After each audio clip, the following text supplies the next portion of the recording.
What if I told you the United States Constitution is, well, fundamentally broken, but like, not because of corrupt politicians or bad policies or even cultural decay? Right, which is usually the go-to answer for everyone. Exactly.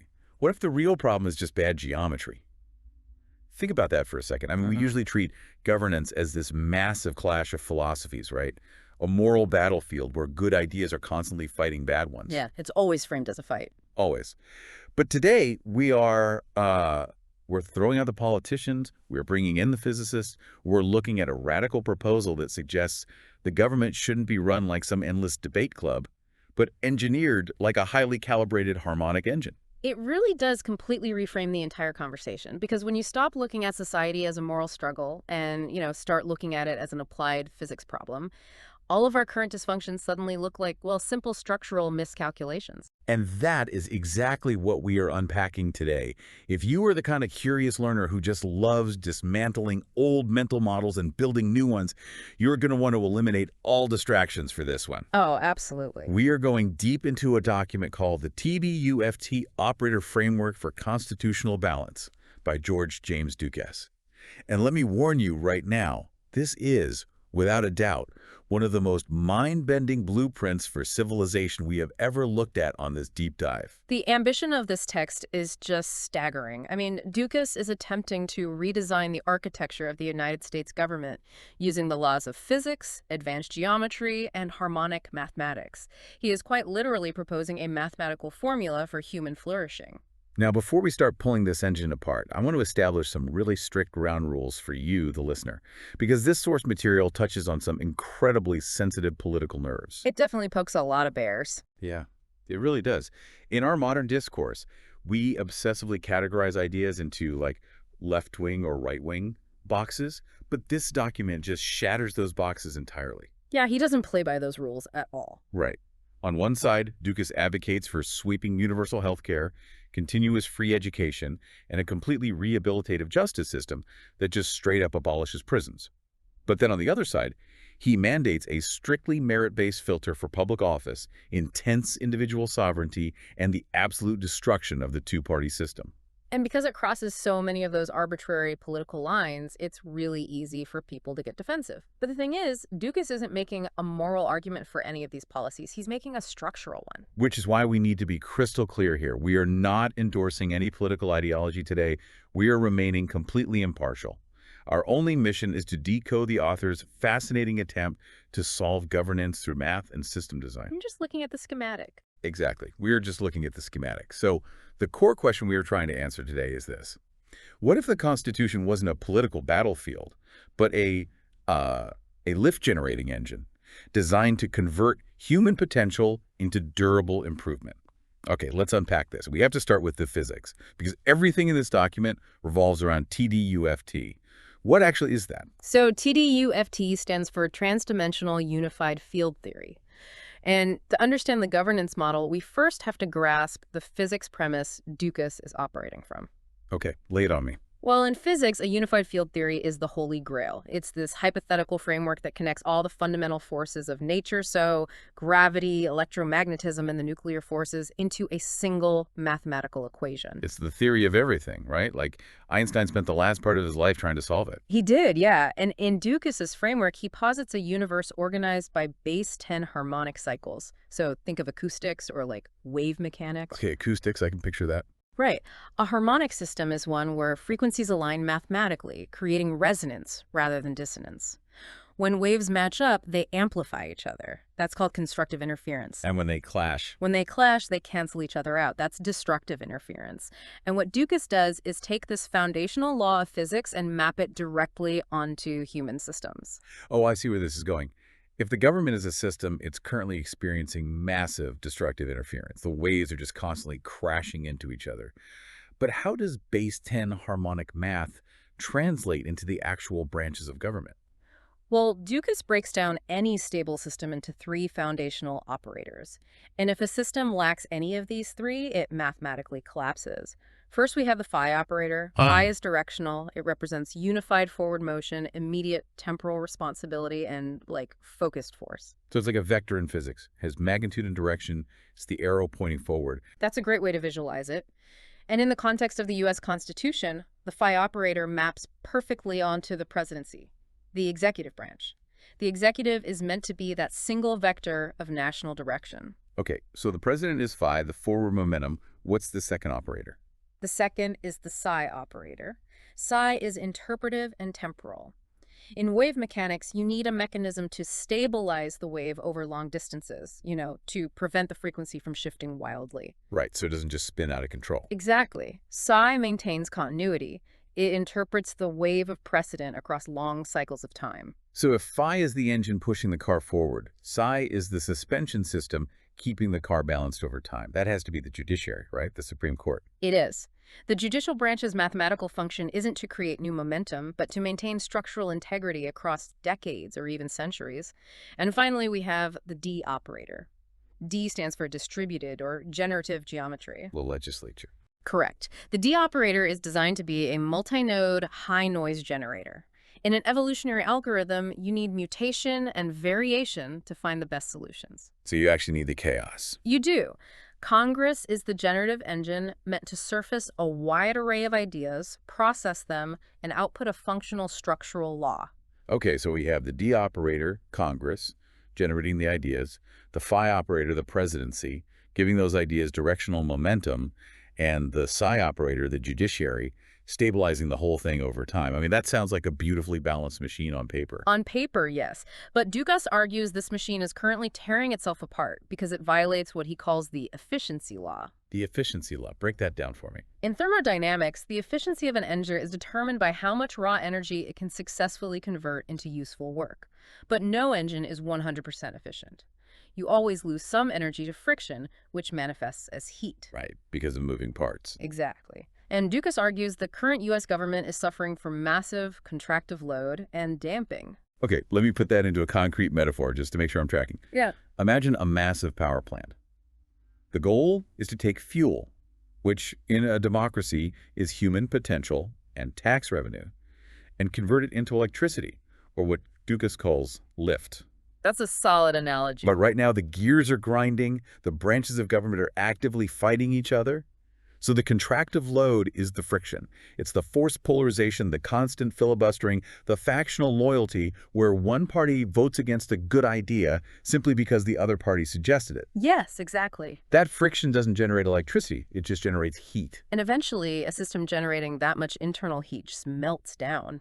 The damping you mentioned is the temporal version of that friction. Temporal friction, like over time. Right. Think of administrative whiplash. A president spends 4 years implementing environmental regulations.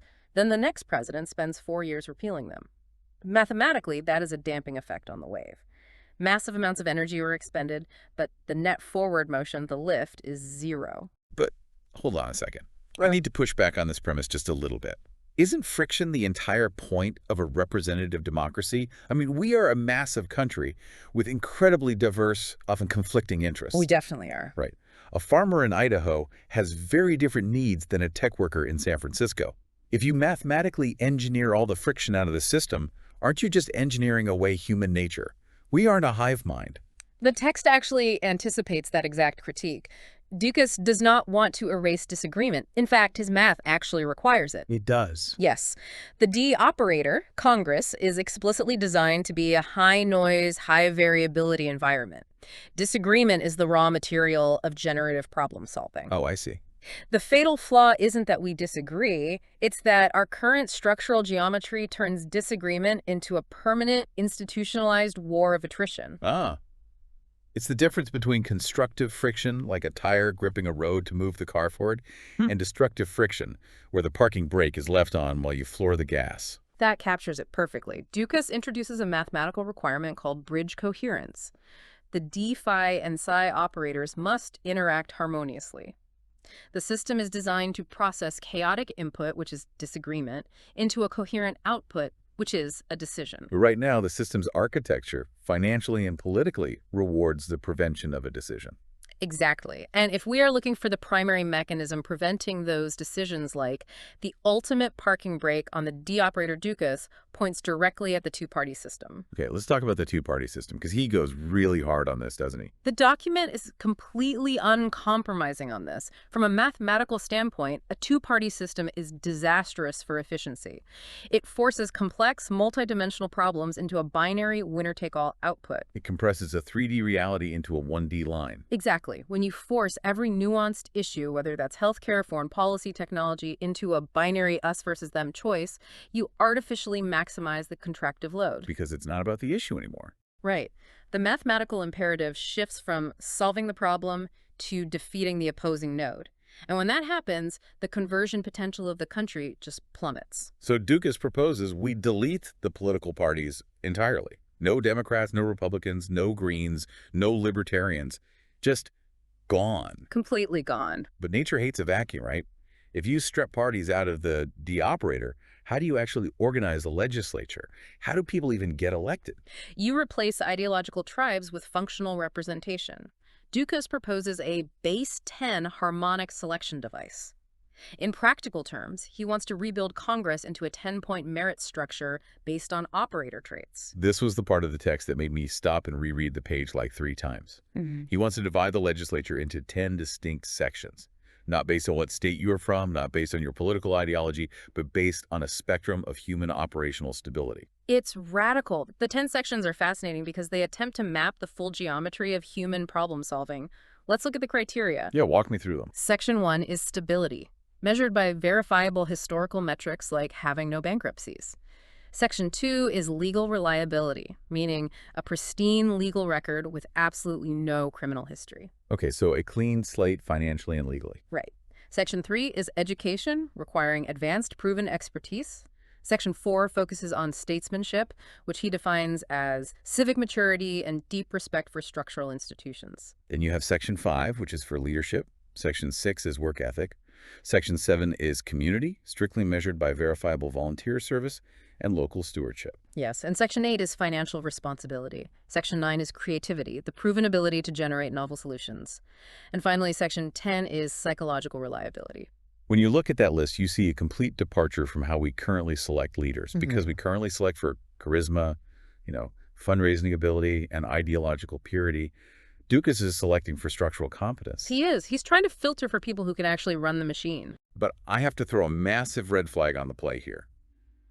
When you start talking about ranking citizens by their psychological reliability, their financial history, and their education level, you are walking right up to the edge of a dystopian social credit score.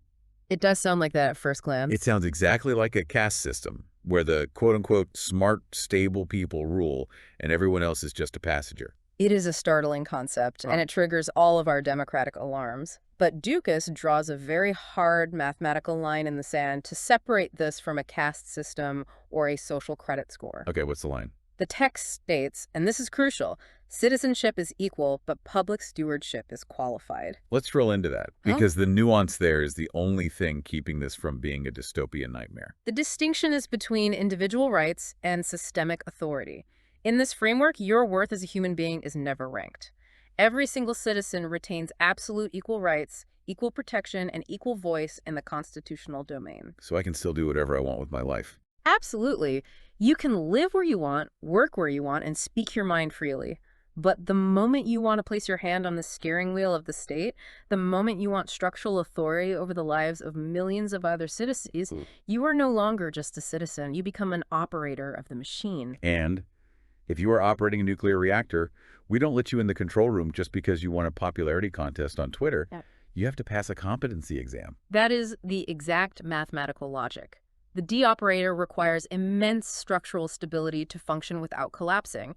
Dukas argues that running a transdimensional, technologically advanced civilization is the most complex engineering task in existence. It's not a game. No, it's not. The people writing the code for that civilization must pass a structural filter. I want to imagine what this actually looks like in practice. Let's role-play a congressional debate under this TDUFT model. Because today, a debate about, say, a new technology regulation is just the red team trying to humiliate the blue team to secure sound bites for the next election cycle. Right, it's entirely performative. But in this new system, you don't have teams. You have functional nodes. Imagine a representative elected from the creativity section debating a representative from the stability section. The geometry of the argument completely changes. The creativity node is pushing for rapid integration of a new technology to maximize future lift. But the stability node is calculating the contractive load and arguing for gradual integration to prevent systemic shock. Oh, wow. So the conflict shifts from my tribe versus your tribe to innovation versus caution. It's wave interference again. Exactly. The creativity wave and the stability wave are interacting, but because they are structurally bound by the same goal-generating lift, they create constructive interference. The resulting law is mathematically superior because it synthesizes both properties. The math in the text claims that by simply shifting from partisan representation to functional harmonic representation, the efficiency of government output increases by nearly 50%. 50%, that's massive. It is. You remove the damping effect of political sabotage, and all that heat is suddenly converted into forward motion. It's just an incredible mental model. So let's say the D operator is humming along. Congress is generating these highly calibrated functional laws.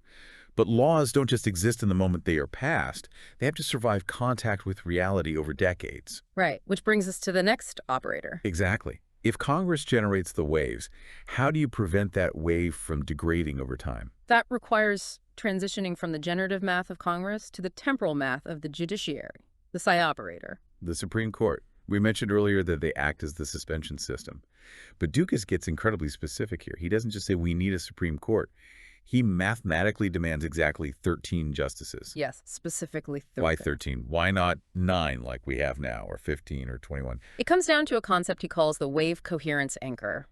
In signal processing, if you want to accurately capture and stabilize a complex wave frequency over time, you need a specific number of sampling points. Okay. If you have too few nodes, say a court of only 5 justices, you suffer from severe aliasing. Aliasing. Like when a car wheel spins so fast on camera, it looks like it's spinning backward because the camera frame rate can't keep up. That's a brilliant comparison. In legal terms, a small court creates massive ideological swings.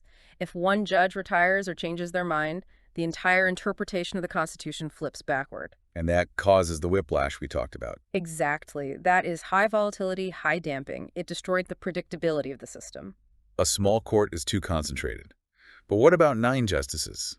We've used 9 for over a century. The math shows that a 9-node system is only moderately efficient. It still suffers from noticeable temporal shocks when a single node is replaced. But a 13-node court crosses a specific mathematical threshold. It creates a temporal lattice. A temporal lattice. So by widening the array to 13, you distribute the interpretive load so broadly that the sudden loss or radical shift of a single justice cannot mathematically flip the polarity of the court. It absorbs the shock. The legal precedent becomes highly coherent and resistant to temporary political fads. If the phi operator is a speeding vehicle, a 13-justice Supreme Court provides a wide, incredibly stable wheelbase. That makes perfect sense. If you hit a pothole with a tricycle, you flip over. If you hit a pothole with a massive 13-wheel transport vehicle, the chassis barely registers the bump. The Constitution stays upright. Exactly. It's all about stabilizing the ride. We have spent all this time optimizing the macro structure. We have a functional Congress, a stable Supreme Court, and an executive vector. The engine is beautiful, but an engine is useless without fuel. Right. And in a democracy, the fuel is the citizenry. How does this mathematical framework deal with the actual flesh and blood humans living inside the machine? This is where Dukas introduces the constitutional threshold of actualization. Actualization. It sounds philosophical, like Maslow's hierarchy of needs. It maps closely to Maslow, actually, but Dukas translates it into rigorous system geometry. Actualization is defined as the baseline starting point, the constitutional floor, where every single citizen begins their adult life. What does that floor actually consist of? It is entirely comprehensive. The framework mandates universal, continuous, free education. It mandates free, complete healthcare. Wow. It requires robust social systems designed to prevent any avoidable collapse, meaning the mathematical elimination of severe poverty and homelessness. And it guarantees equal civic entry, meaning total transparent access to public institutions and information. Okay, let's call a spade here.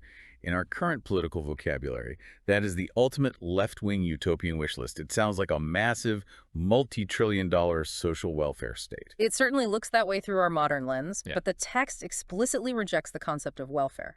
Dukas does not frame this as moral charity, philanthropy, or wealth redistribution. How does he frame it? In TDUFT terminology, actualization is called operator normalization. Operator normalization. Break the physics of that down for me. Think of a complex electrical circuit. The goal of the circuit is to transmit power efficiently. But if the wires are frayed, if they are corroded, or if they are made of cheap material, they create electrical resistance. Right. Resistance converts the power into useless heat, and the system underperforms. So a sick, uneducated, impoverished citizen is mathematically viewed as structural resistance in the civic circuit. Precisely. Or, in the text's phrasing, a contractive load. A democracy's primary function is to convert human potential into progress. If a citizen reaches adulthood burdened by crushing medical debt, suffering from untreated illness, or lacking the education to navigate a complex technological society, their conversion potential is nearly zero. They can't participate. No, they cannot innovate. They cannot contribute to the D-operator. They are trapped in survival mode. They are the sludge in the fuel lines. Yeah. The engine can't possibly reach top speed if half the fuel isn't combusting. Therefore, actualization isn't a gift from a benevolent government. It is a cold, hard, structural requirement for system efficiency.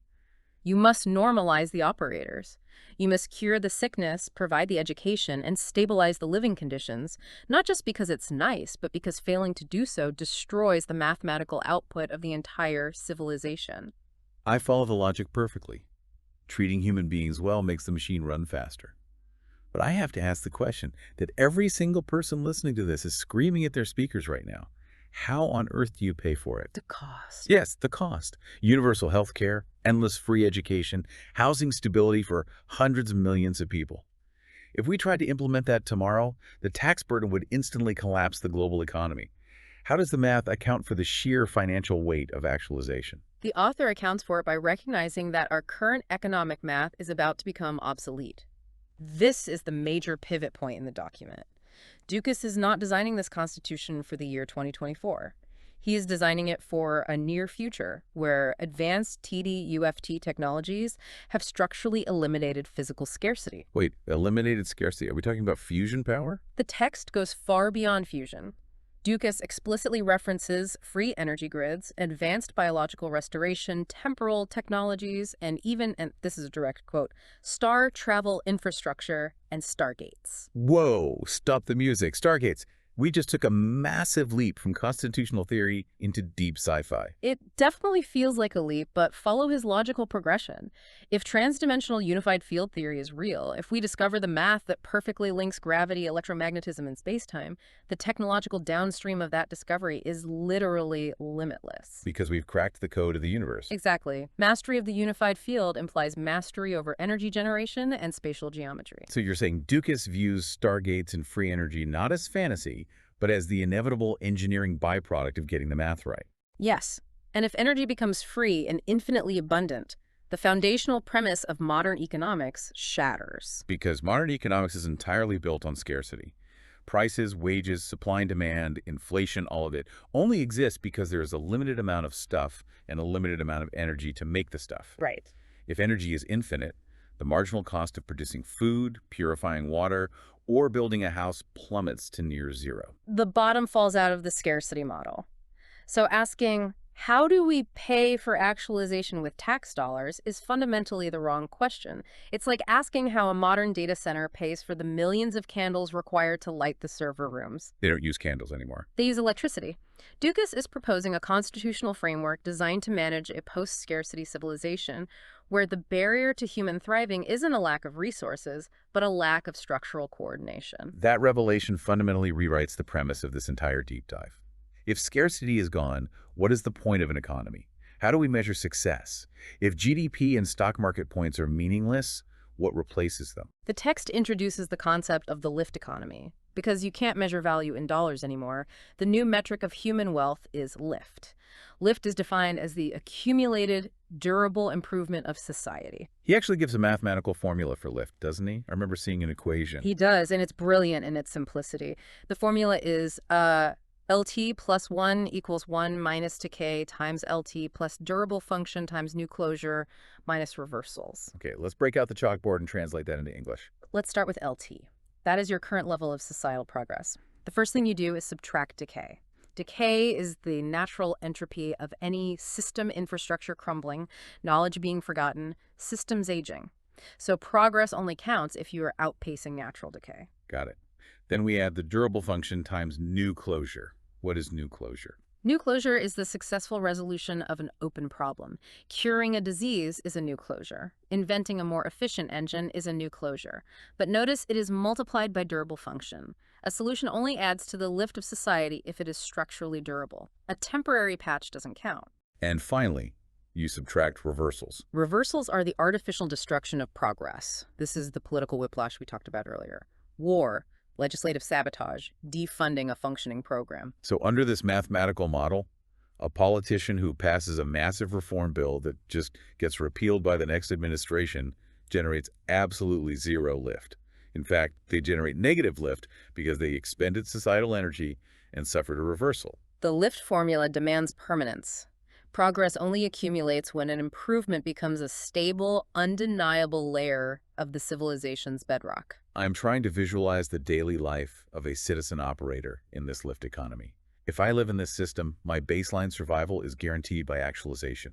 I have home, I have health, I have infinite energy via TDUFT tech. My labor is no longer a hostage to my survival, so what do I do all day? Work becomes entirely voluntary, driven by self-actualization and community contribution. The text suggests that the local community, rather than the multinational corporation, becomes the primary economic unit. So we're much more locally focused. Yes.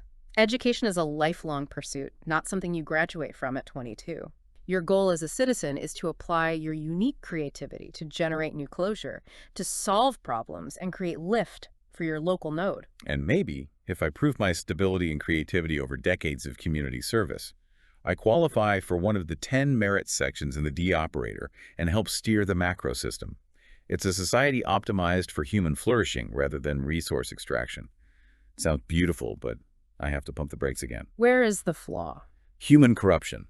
If we have access to godlike, civilization-scaling technology stargates, temporal engineering, unlimited free energy, the destructive capacity of a single bad actor is unimaginable. What stops a corrupt president or a rogue faction in Congress from hoarding this tech, weaponizing it, and holding the entire planet hostage? It is the ultimate vulnerability of a post-scarcity world. When the stakes are that high, you cannot rely entirely on human morality. The Constitution requires an auditor that cannot be bribed, threatened, fatigued, or corrupted. Enter the AI. Enter the transparent governance engine. I knew it was coming. AI running the government. We've seen this sci-fi trope 100 times, and it usually ends with a cold, calculating machine deciding that humans are the source of all inefficiency and deploying Terminator drones to wipe us out. The author is acutely aware of that danger, which is why the text establishes a hard, unbreakable constitutional law regarding artificial intelligence. AI is a sensor layer, not a sovereign. A sensor, not a sovereign, so it does not sit on a digital throne. It has absolutely no command authority. It does not legislate. It does not judge cases. It does not sentence criminals, and it cannot execute commands. The human operators, the president, Congress, the judiciary, retain 100% of the sovereign authority and accountability. So if the AI isn't in charge, what is its mathematical function in the framework? Think of it as an omniscient diagnostic system and an immutable public ledger. The AI is used for continuous real-time auditing. It detects structural anomalies, tracks resource flows, and logs every major decision on a public record that cannot be altered or hidden. It's the ultimate dashcam for the government. That's a great way to put it. If you are driving a high-performance vehicle, the computer on the dashboard will flash a warning light if the tire pressure drops or if the transmission is overheating. The dashcam will record exactly what you were doing when you swerved into the wrong lane. It provides absolute, undeniable transparency to the public about the health of the vehicle, but the computer cannot physically reach out and grab the steering wheel. That analogy is spot on, that AI collapses the wave function of political secrecy. You cannot have backroom deals or hidden resource hoarding when an incorruptible sensor layer is continuously logging the geometry of the state and making it publicly visible. And what are the big red buttons? Who actually controls the stargates and the free energy grids? The text requires that all massive TDUFT infrastructure remains publicly stewarded. No private corporation can own it. And to activate or utilize these civilization-scale technologies requires tri-operator approval. Meaning all three branches have to turn their keys at the same time. Exactly. The D operator, the phi operator, and the psi operator must independently verify and mathematically align on the action. The AI ensures the process is transparent, but the humans must provide the bridge coherence to authorize it. So the AI is watching the macro-level system, making sure the people at the top don't go rogue.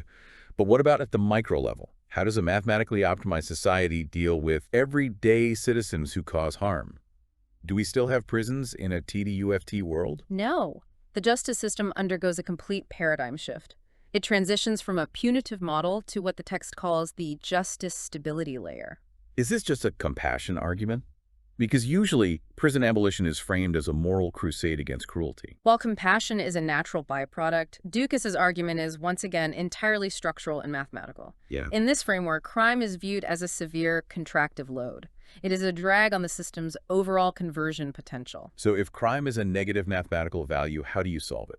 The text argues that traditional punishment, like locking a human being in a concrete cell, isolating them, and branding them with a permanent criminal record, is mathematically disastrous. Punishment doesn't generate lift, it compounds decay. Because you're just destroying a node. Exactly. It destroys the individual's future capacity, places a massive financial and structural burden on the state, and practically guarantees that the person will generate negative lift for the rest of their life. Punishment is just inefficient. It's taking a broken gear and smashing it with a hammer instead of repairing it. Therefore, the system must shift to restoration. The primary goal of the justice stability layer is to retain human closure, to get the operator functioning again. The text outlines a highly structured, three-stage justice cycle. Walk me through the stages. Let's see how this actually works. Stage 1 is AI observance. This utilizes the AI as a psi sensor. The system monitors macro-environmental and behavioral patterns to detect structural instability before acute harm occurs. Hold on. Are we talking about Minority Report? Is the AI predicting future crimes and sending the police to arrest you before you do anything? No, and that's a vital distinction.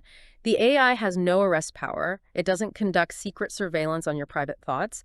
It acts as an environmental early warning system. How so? Well, if the data shows a localized spike in economic distress, conflict patterns, or mental health crises, the AI flags a geometric instability. It advises human counselors that a node is under stress. Oh, I see. It's detecting the heat buildup before the fire actually starts. Precisely.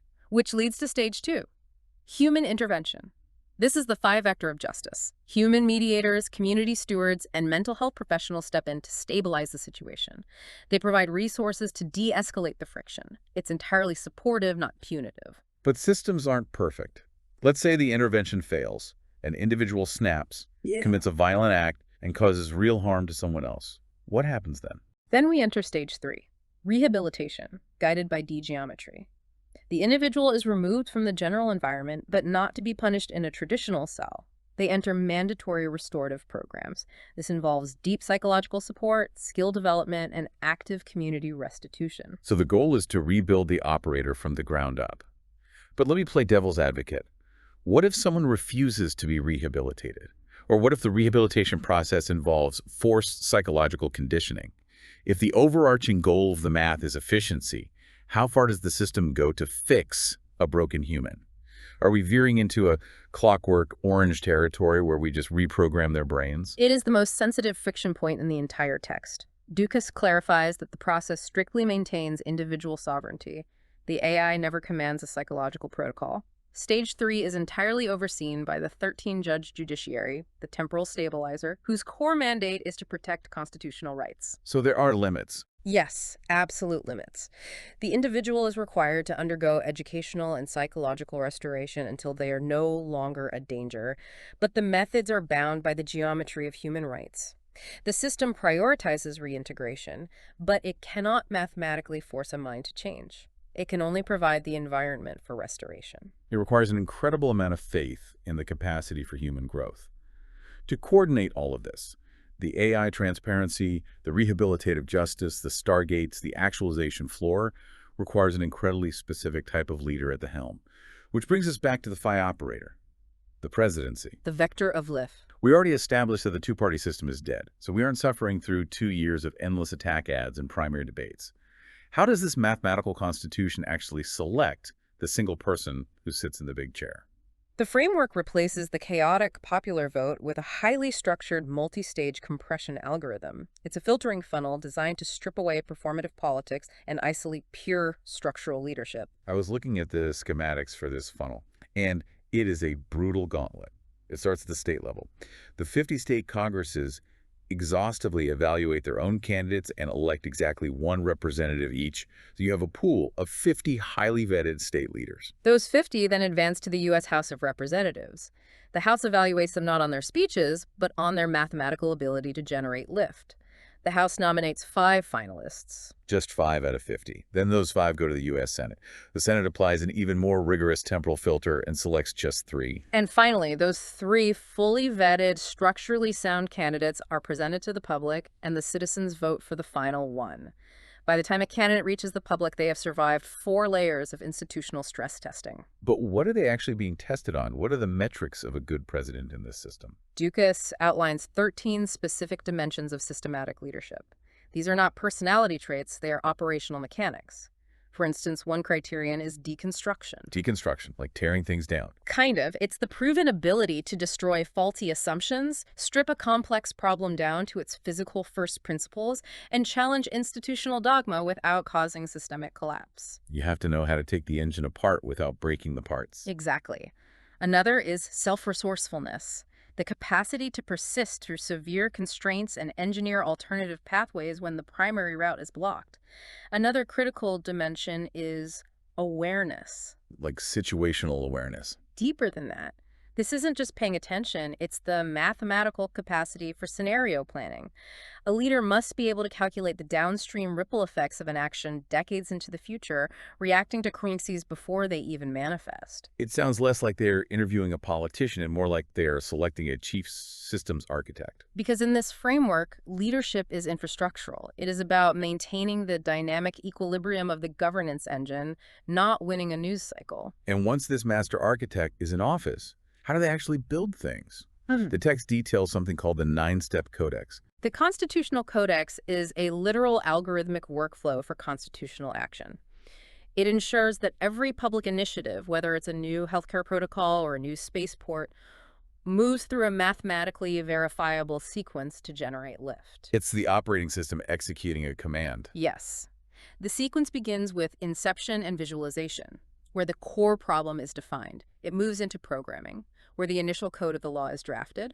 Then comes deconstruction, where the other branches stress test and strip away inefficiencies. Then crystallization, where the final form is locked in. Responsibility, where accountability is assigned. The cycle, where the law is enacted and monitored. System momentum, where the law integrates into this society. And finally, product, the actual measurable lift generated. By forcing every initiative through this 9-step algorithm, the system guarantees that Congress, the executive, and the judiciary must collaborate constructively. It mathematically eliminates the possibility of passing reckless, unexamined legislation. This entire deep dive has been a masterclass in structural optimization. We have explored a machine calibrated to eliminate friction, maximize efficiency, and coordinate billions of moving parts. But this brings us to the ultimate philosophical tension of the entire document. The individual. Exactly. In a machine this massive, this logically dense, and this optimized for the collective lift, how does the individual survive? Doesn't the human soul just get crushed by the math of the collective? It is the oldest tension in human history, right? The freedom of the individual versus the power of the state. Dukas attempts to solve this paradox using a geometric proof involving 3 distinct domains. This is the D1, D2, and D3 framework. Let's map it out. D1 is the individual domain. Geometrically, think of it as a single point. This represents your personal autonomy, your private rights, your unique creativity, and your self-actualization. D2 is the collective domain. This is a plane, a network. It represents the institutions, infrastructure, Congress, the executive agencies. So D1 is me, the single point. D2 is the government, the network connecting the points. What is D3? D3 is the constitutional domain. It is a 3-dimensional volume. Dukas refers to this domain as the sovereign metaverse. I have to admit, the first time I read Sovereign Metaverse, I immediately pictured Mark Zuckerberg trying to convince us to wear VR headsets to go vote in a digital polling station. The term definitely carries some modern baggage, but in Ducas's physics-based language, a metaverse is simply a higher-order geometric space where lower-order geometries interact. The sovereign metaverse is the environment where D1 and D2 meet, and the law governing that interaction is a concept he calls psychergesis. Psychergesis. That is a heavy word. What is the actual mechanism there? Psychergesis is a dynamic, reciprocal interaction. It's the mathematical proof that the individual and the collective can mutually amplify one another without either collapsing. It rejects the idea that collaboration dilutes the self. It's the ultimate refutation of the zero-sum game. We are so conditioned by our current politics to believe that for the state to be strong, the individual must surrender their rights. Or conversely, for the individual to be truly free, we must dismantle the state. We view governance as a seesaw. If you go up, I must go down. Ducas's geometry argues that a zero-sum society is just a failing system. In the sovereign metaverse, through psychergesis, your personal actualization, you receiving free education, developing a new technology, exploring your creativity, directly fuels the collective's coherence. You generate lift for the network. And in return, the collective structural coherence, a stable judiciary, transparent AI, boundless TDUFT energy grids, creates a shield that directly protects and expands your individual autonomy. The network empowers the point, and the point enriches the network. They amplify each other in a positive feedback loop. If the individual collapses into the collective, you lose the generative noise, and you get stagnant authoritarianism. If the collective collapses into the individual, you lose the temporal stability, and you get chaotic hyper-individualism. Psychergesis is the harmonic resonance between the two. What a monumental journey we just took. I want to take a breath and retrace our steps, because we covered an entirely new paradigm of human organization today. We started by tearing down the current branches of government and mapping them to the harmonic physics of the phi, pi, and d operators. We mathematically dismantled the destructive friction of the two-party system and replaced it with a 10-point functional merit structure. We widened the wheelbase of the judiciary to 13 nodes to create a temporal lattice. We redefined the baseline of human existence with operator normalization, giving every citizen a mathematically stable foundation. We explored a post-scarcity lift economy driven by TDUFT technologies. We implemented an AI sensor layer to force absolute transparency, and we transformed the justice system from a machine that punishes failure into a geometric layer that restores human closure. We redefined the presidency as a master systems architect, and finally we balanced the equation of the individual and the state through the geometry of psychergesis. It is a breathtakingly ambitious blueprint. It forces us to stop accepting political friction and societal dysfunction as the natural, unavoidable state of humanity. It suggests that a better world isn't just a moral hope, it is a mathematical possibility. I want to turn directly to you, the listener, as we wrap this up. We obviously are not living in the sovereign metaverse right now. We don't have stargates in our backyards, and energy is very much not free. But you don't need a sci-fi future to apply this framework to your reality today. Look your own life, your workplace, your local community. Where is the contractive load slowing you down? Are you trapped in zero-sum conflicts where you are just generating heat and noise? And most importantly, when you look at the actions you are taking right now, are they merely temporary patches, or are you creating durable long-term lift for yourself and the people around you? That is the ultimate test of any operator. Are you learning and adapting faster than you are decaying? Thank you for joining us in the absolute deep end of the pool today. It is always a privilege to stretch our minds and unpack these massive world-building ideas with you. Keep questioning the structures around you. Keep looking for the math beneath the noise. Because who knows, maybe the engine of our society isn't permanently broken after all. Maybe we just needed a new kind of geometry to finally see how the gears are supposed to align. Until next time.